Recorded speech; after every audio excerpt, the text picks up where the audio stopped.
She is sports psychologist at the US Olympic Committee, and she will share her experience. Hello. Hello. Wonderful. I believe we're ready to go. Sound is perfect. Good? It's perfect. Okay, good.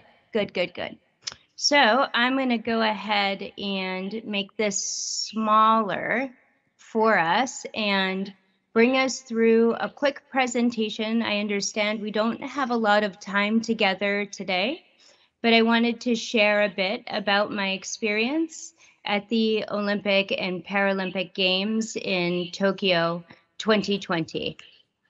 So let me, oops, it's not letting us, oops, so a bit of a lag. Here we go.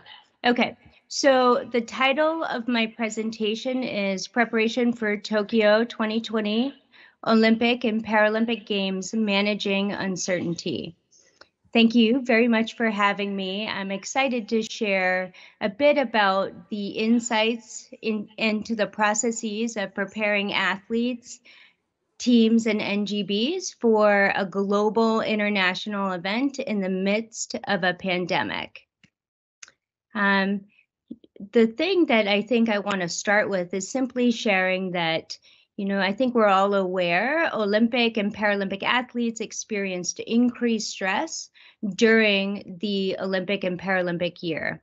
Clearly, the stress related to delayed competition, the stress related to canceled opportunities to compete, as well as stress related to potential exposure and quarantining processes and its impact on their training and mental well-being were all factors that went into their preparation and went into the support that we offered them.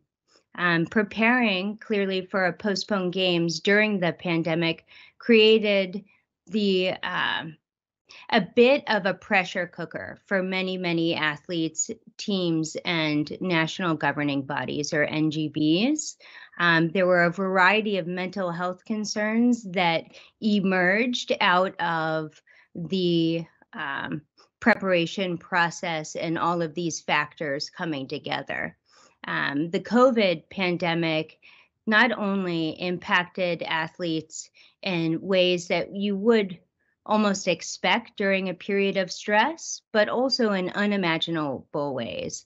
Not only was there increased uncertainty, there was anxiety, there was sadness, there was anticipatory grief and loss over having a games experience that was unlike any they had ever expected to have, and perhaps the first or the last prior to retirement games experience.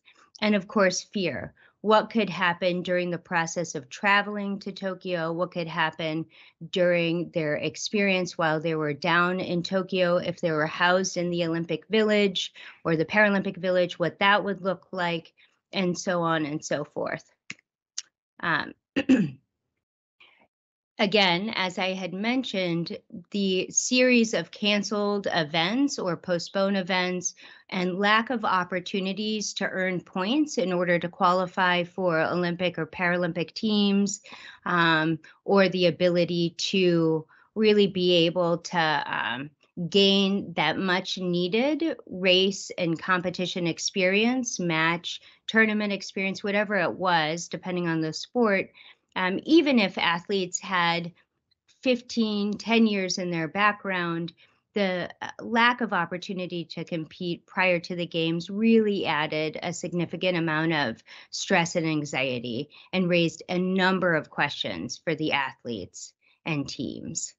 And something that we were surprised at and hopefully prepared to handle were also the stressors on the staff supporting the athletes, teams, and NGBs. So coaches, team coordinators, team managers, providers such as myself, and so on, were really taking the brunt of the questions and providing resources and navigating a games experience unlike any we had ever encountered before.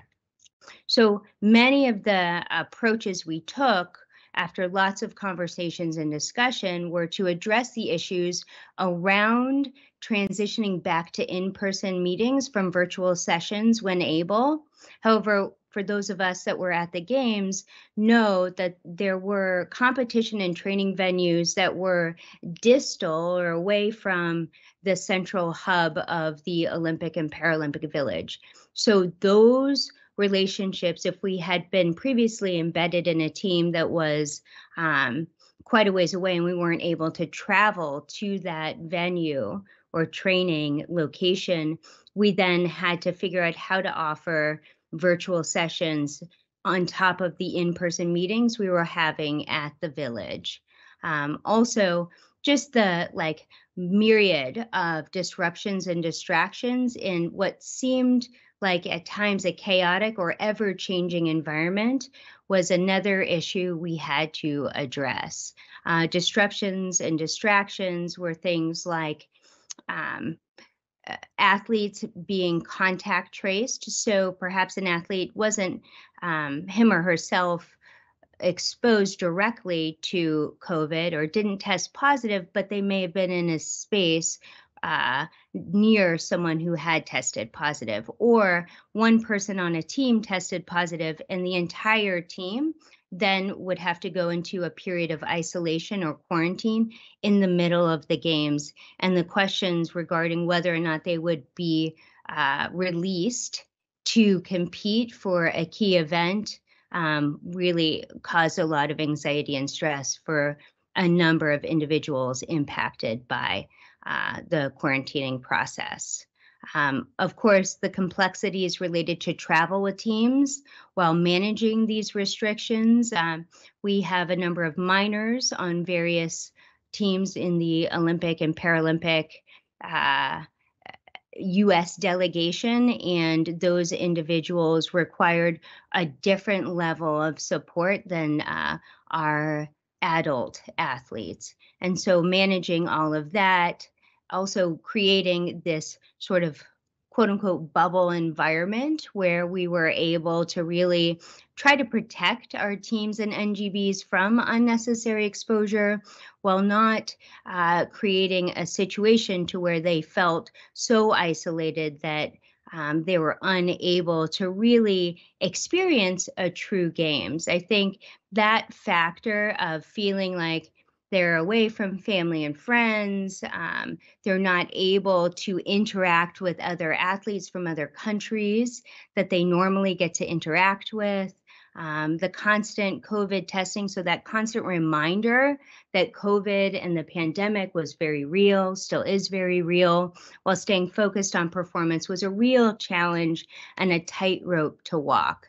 Also creating additional competition-specific COVID resources for athletes and teams was something we tried to get in front of prior to the Games. However, as you all know, so many resources were being thrown at athletes, teams, and NGBs.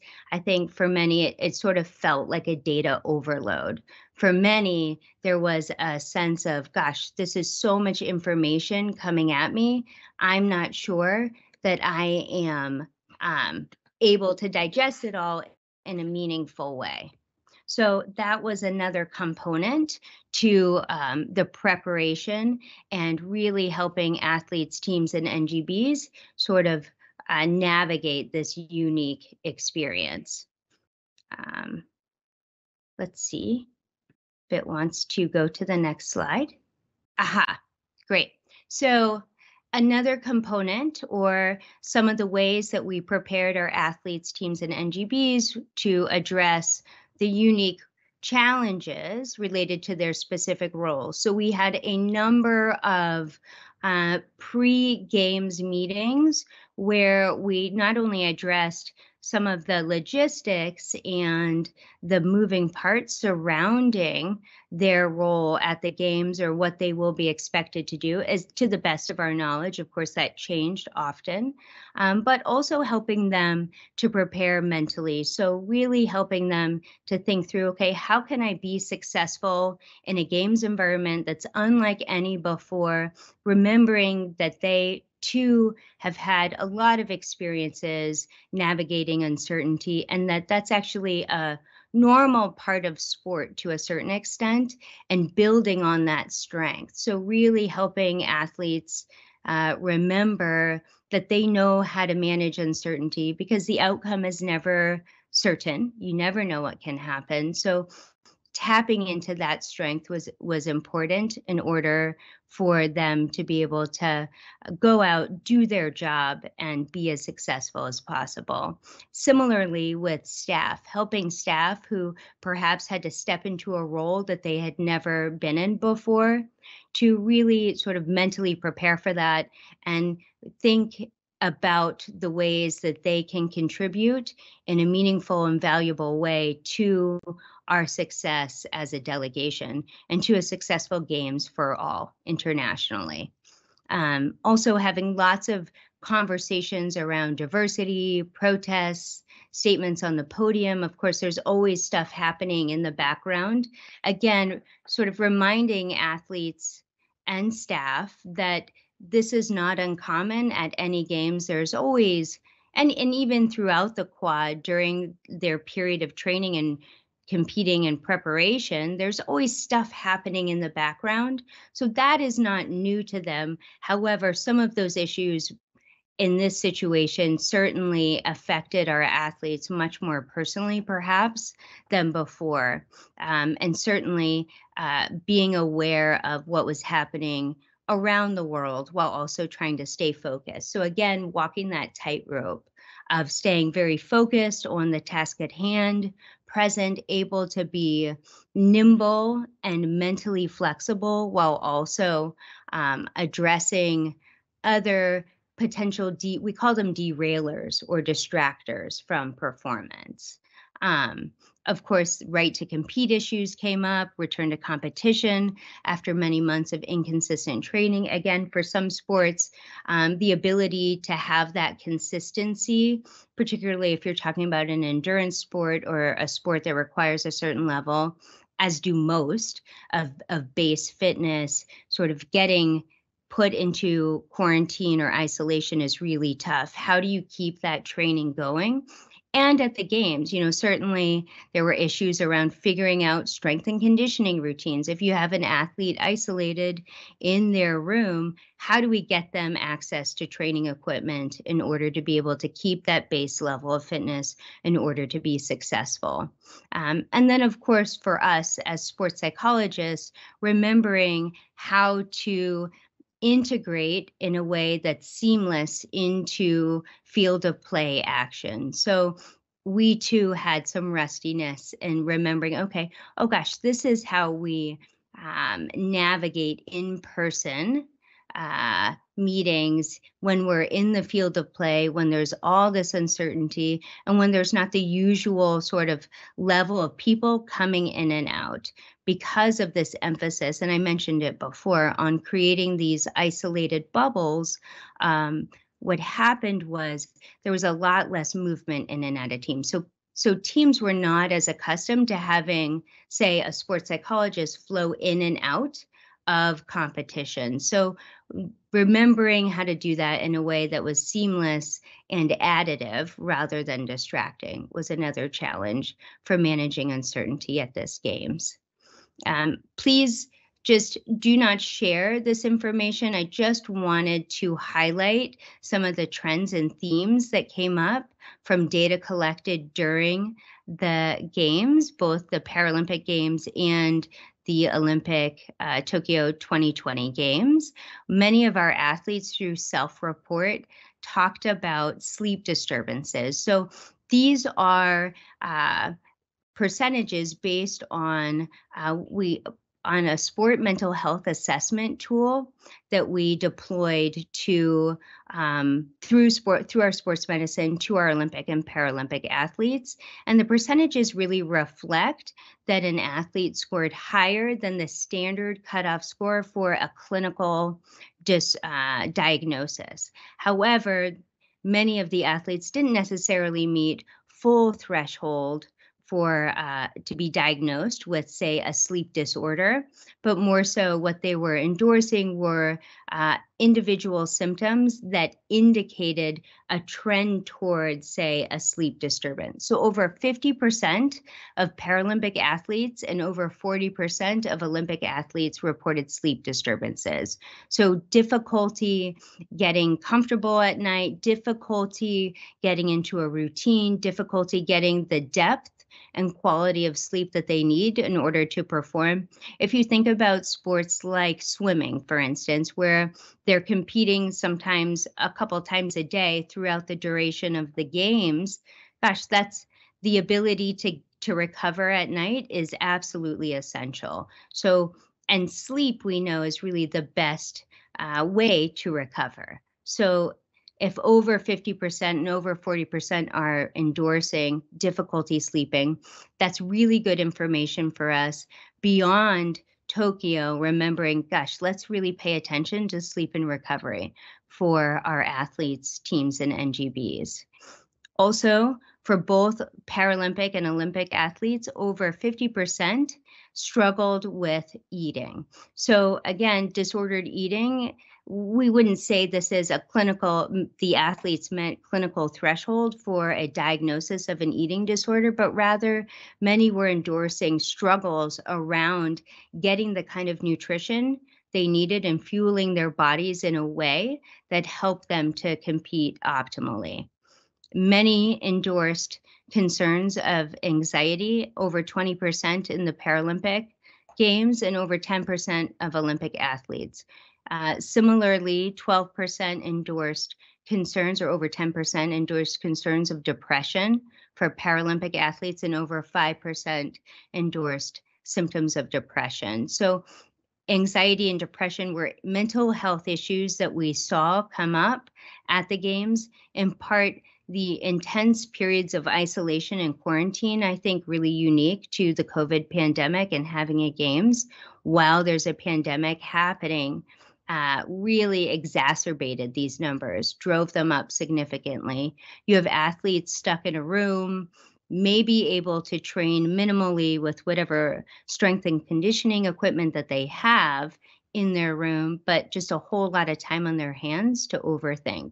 So certainly you'll see later on in the presentation, I talk about some of the interventions that we use to help them manage this. And then of course, concerns around alcohol use and misuse, over 10% on the Paralympic side and 30% on the Olympic side for the American athletes. And a lot of that, I can say just anecdotally, I can't tell you the number of times I even heard from other countries, people saying, gosh, I could really use a drink. And I think that stemmed from a lot of stress related to COVID and the ability to compete. So again, I had mentioned just a moment ago about key collaborations and interventions that many of us provided in order to help our athletes, teams, and NGBs manage this uncertainty and the stressors. One of the things that we did was to integrate a new director of mental health and this concept of a mental health officer, so somebody there to deal with mental health crises specifically, not necessarily performance issues, but mental health crises at the Games. And that really seemed like an effective addition to our staff. Absolutely key collaboration where we had to work really closely, not only with the staff and athletes that were embedded in our NGBs, but also with these touch points back in the Olympic and Paralympic Village, making sure that we were communicating and staying on top of not only mental health crises as well, but making sure that we got in front of any potential crises, while we as sports psychologists stayed focused on the performance side. Of course, I mentioned the behavioral sleep interventions or sleep concerns that came up. Certainly, a huge bulk of my consultations were around helping athletes not only adjust to jet lag, the normal travel concerns with sleep and recovery, but also helping them optimize their sleep environment while they were in Tokyo. I'm sure the running joke were the cardboard beds, of course. They were very firm. For myself, I stayed in the village and I didn't mind the cardboard beds at all. I like a firm mattress. I'm fine with that. But we had several athletes that had to make modifications to their sleep environment in order to be able to recover as well as possible. Also offering regular formal mindfulness practices. Myself, I know Dr. Peter Haberl, I'm sure others were offering regular mindfulness practices during the Olympic and Paralympic Games, not just for athletes, but for staff as well, to help us all stay grounded and stay present and really emphasize that piece of self-care. And then field of play mindfulness. So being able to then be nimble enough to adapt these more formal mindfulness practices to the field of play for athletes who are feeling anxiety maybe they had never felt before because of the inconsistent training, the lack of knowing where their competition stood in terms of rankings, as well as being able to stay focused and really execute optimally. Of course, pre-performance routines are a great strategy for managing pre-performance anxiety. So spending a lot of time helping athletes create their own structure and their own processes, not only throughout the games, but especially, as you can see from the next point, during the periods of isolation and quarantining. So making sure that they were able to create a bit of a routine to keep them focused and keep things flowing and increase their sense of control, while also, as I mentioned before, walking that tightrope with being flexible. So being adaptive and mentally flexible so that they were able to cope with the changes coming up. And I believe that these sort of play into each other really nicely. The pre-performance routines, which could include mindfulness, certainly creating structure and focus during isolation, gave them the sense of control and the sense of it's like self-directedness to be able to manage the changing expectations, the changes with timing of competition, the changes in terms of ability to access maybe a race or competition venue. And then, of course, working with athletes on an act-based approach. I can only speak to myself. I know my colleagues often draw from these approaches as well, but for me, really working on that acceptance and commitment approach to competing seems very, very helpful, particularly at this games with so many things changing, knowing when to sort of advocate for yourself versus accept the situation as it is and make a commitment to action or behave in a way that's consistent with your values, your goals, and move forward in a way that's both positive and productive. So in conclusion, as I mentioned, we spent a lot of time thinking about and intervening and finding ways to creatively help our athletes, teams, and NGBs manage uncertainty. Certainly, there were a number of mental health concerns that were potentially unique to this games. We'll have to collect more data at the next games to compare across games, but certainly a number of mental health and performance concerns came up, and that really drove key collaborations and interventions leading up to and during the Olympic and Paralympic Games. So that is all that I have for you. Oops. So if I can stop sharing. Thank you. Okay. Thank you so much. Thank you. I believe, here we go. So I think we'll just open it up to questions. Yes, if you have any questions. And discussion. Yeah, sure. It's coming. Hello? Hello, do you hear me?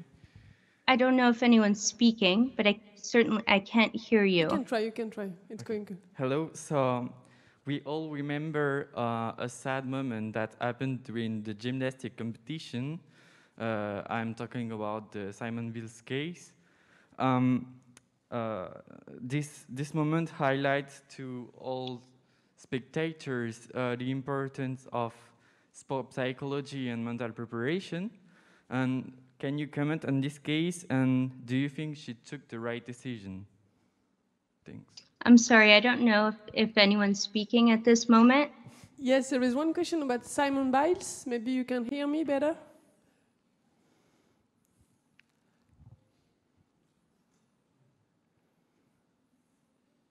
Can you hear me? Okay. Yes. I'm reading in the chat, there's a question about perfect. Simone Biles' decision. What is the question? Can you read the question on the chat? Est-ce qu'elle a eu la bonne décision de partir? Enfin, de partir, d'arrêter l'épreuve.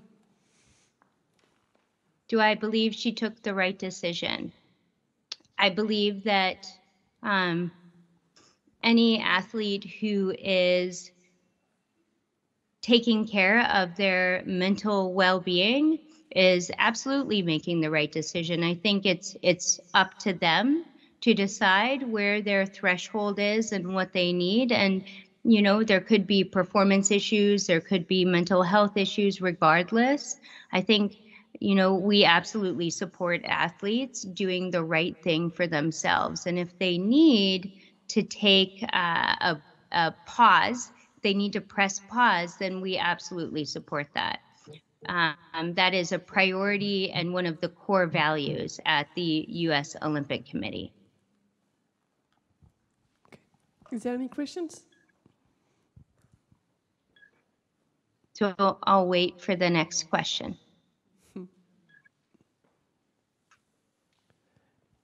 No, it's okay. I think it's okay, Sara Mitchell. I'm not sure you can hear me, but thank you so much. Thank you so much. You can write on the chat. Thank you so much.